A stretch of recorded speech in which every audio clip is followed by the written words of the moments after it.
everybody. I'm Deborah Zara Kobylt, and welcome to the Little Italy of Los Angeles podcast. I'm very excited to welcome our guest today, Diana Giovinazzo. Thank you so much for being here, Diana. Thank you so much for having me. It's such a pleasure. Really a pleasure. And I love how you found us, right? On social media. This is the way it's done, right? I love you reached out to talk to us about your wonderful book. It's so interesting, everybody. You've got to pick it up. The Woman in Red. And what I love about this book, I read it over the weekend. It's about an Italian woman who is fearless.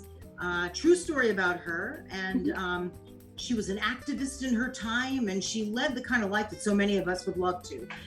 And I love it because you did so much research on this. And it's very exciting. I'm going to have you take it away. Diana, tell us about your first book, which is getting great reviews, The Woman in Red. Thank you. The story of Anita Garibaldi really just pulled me in from the moment I picked up her first biography. She, as you said, she is an amazing woman. Her story starts off in southern Brazil. She was raised as a gaucho in the wilds of Santa Catarina. And after troubles with, she was married off at the age of 14 and then left her husband and created this whole life for herself, and then met Giuseppe Garibaldi in the city of Laguna in southern Brazil during a war. Laguna in southern Brazil, not in Southern California. Because people like, yes. Wait a minute, what was she doing here? So okay, go ahead. Yes, and when they met, it was during the Ragamuffin War, which is just such a intriguing name for a war in and of itself. And they had this torrid love affair, and after that war, she followed him to Uruguay, and the two of them got caught up in the Uruguayan Civil War. And then from there, the two of them went, and their family at this point, went to Italy right at the beginning of Italian unification, and she got to fight in the Italian unification wars and campaign for him, really, while he was off in battle. And it's just an inspiring story. She was such an amazing, inspiring woman. And when you look at the history books, she's really just a footnote in his story. And they had such a passionate love affair. 10 years after she died, he wrote his autobiography, and he said she was the queen of his soul and the woman that he was for. Wow. So many women back then were just a footnote in history, right? Particularly Italian women. They weren't really noted much for anything. So that's why the fact that you found her story and did so much research into it to tell us all about her. What I love about her is her story resonates very much with women today, Italian women, American women, all women, right? Who are fighting for rights, fighting for freedom. That's what I love about her. And I'm pretty sure you too, because I know who you are. I know where you come from and your personality, and you got a lot of that in you as well, don't you? Oh, yes. There were so many times during creating her story that I could really relate to her as a person. Like, even in the historical record, she was sarcastic. Other people said she was a sarcastic woman, and she wasn't afraid to have words with people. When Garibaldi wrote about her in a couple instances in the book that I don't want to give away, he was like, yeah, she had words with this person. And, husbands out there will know, if your wife had words with somebody, it was serious. Well, she didn't want to take it from anybody. She was smart. And back then or today, a lot of times if a woman is smart, she's considered someone who has words. But the truth is she just needed and wanted to be heard based on her experiences and what she knew was going on in life. What interested you in her? Because where were you from? Where are you from? And how did you end up here in California and all that? Well, I'm originally from upstate New York, Utica, New York, which I believe my mother has recently corrected me that should be more central New York versus upstate, but what can you do?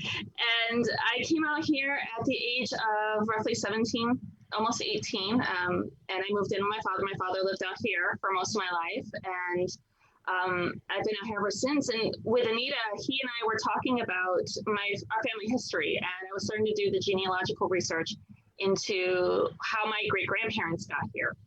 And the questions I had about them ended up turning into why. People don't just up and decide, hey, I'm going to move to another country for no reason at all, especially in 1913 when they came out here. So I really wanted to know the why of how they came out here. And my father and I were talking about Italian history, and I was like, you should really look into this Giuseppe Garibaldi. And I think you'd like his wife. There's some talk about her. She'd be really interesting for you to pick up a book on. Oh, wow. That's pretty intense. So it was your dad who got you started on her. That's pretty cool. Yes. Yeah. It's the father's influence, the Italian influence that really just helped, bring this book about. Because then I tell so many people all the time, and I don't know if some people just don't fully understand, but it's so much of this book came from my wanting to know more about not only my history, but the history of the country where my family came from. Mm-hmm. Very interesting. So you went into your own genealogy to find out where you're from. Where's your family from in Italy? My family is from Calabria and Sicily. We're in a little town called Serrata in Calabria. And then, interestingly enough, my family in Sicily is from a little town called San Giuseppe Giotto, just outside of Palermo. Very interesting. So by learning all about your background and your ancestors, did you ever want to tap into that even further? I mean, be it now that you're a writer and a researcher into who they were, and maybe even write about them and their journeys here? Absolutely. There's still books in the pipeline that I want to do. So you never know. So of course, about our little Italy because you reached out to us here. Yes. What do you think about all that we're doing down there? I mean, it's really a very vibrant community of Italians and all sorts of types of nationalities too, but that we're all embracing, right? We've got a farmer's market that's starting. Yes. Tell me a little bit about your thoughts of Little Italy, LA. I love it. I was just recently down in San Diego, and we spent a lot of time in the Little Italy of San Diego, and it's something that we really need to promote and focus on here in Los Angeles, because we do have a vibrant Italian community here in the Los Angeles area. There's so many of us.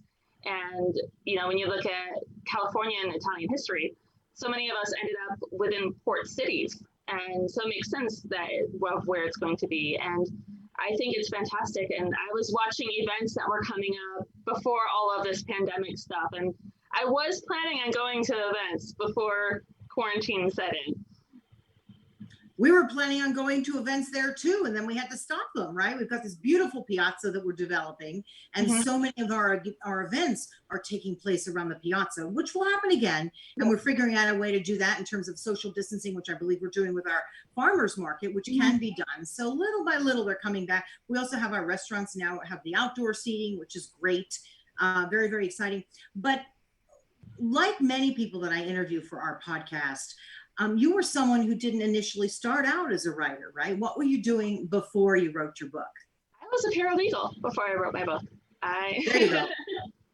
And tell me about that and how you finally got the nerve up to write this book and to do such research. I've always loved research. My background is, I got my degree in sociology and anthropology.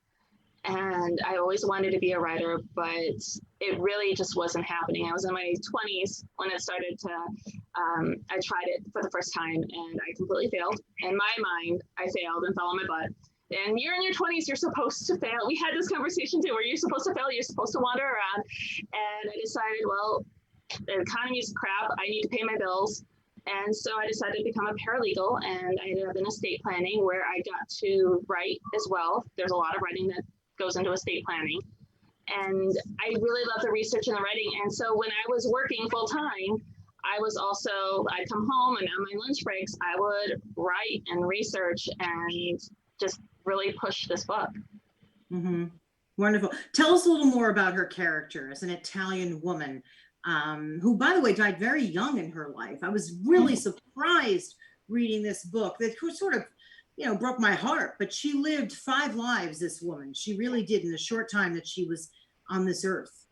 Yeah, she, as I mentioned, she was sarcastic, and she was headstrong, and she was passionate. She was very passionate with Garibaldi, with their affections towards each other and for their cause. And she was a woman where, one of the things that was really interesting when reading the memoirs with her was that she was very much into that concept of destiny. That destiny, and so the quote that I opened up with, "Destiny has toyed with me." I suddenly blanking on the rest of it, but destiny had this major role in her life, to the point where she considered it to be somebody that was a person. It wasn't just an idea out there. It was a person that was hanging around both her and Garibaldi, because Garibaldi very much had this idea and this concept that his destiny was to unify Italy, was to create the Italy that we see today. That was his destiny, and she could either get on board or she could do her own thing. And she very much wanted to get on board with that. She felt destiny as a calling to her. And so having that, I think, also kind of had a way of helping her to be this fearless woman, to know that, hey, if I'm going to go out and die in this battlefield, wow, mind you, 8 months pregnant, she did that a lot, where she was pregnant and she was also fighting people. She was an incredible character, like so many Italian women, I have to say. So many. So that's why it's important for so many in our community and elsewhere to read this book, because it's historical fiction, but much of it is historical. Yes. And you just get an idea what so many of the fearless Italian women have been like, who came before all of us. And all of us had our journey here to America too. So it was really amazing. Also, other than being a writer, now you're a full-time writer, right? Yes. You're no longer a paralegal. Correct. Full-time writer. Right. You're also president of the LA chapter of the Women's National Book Association.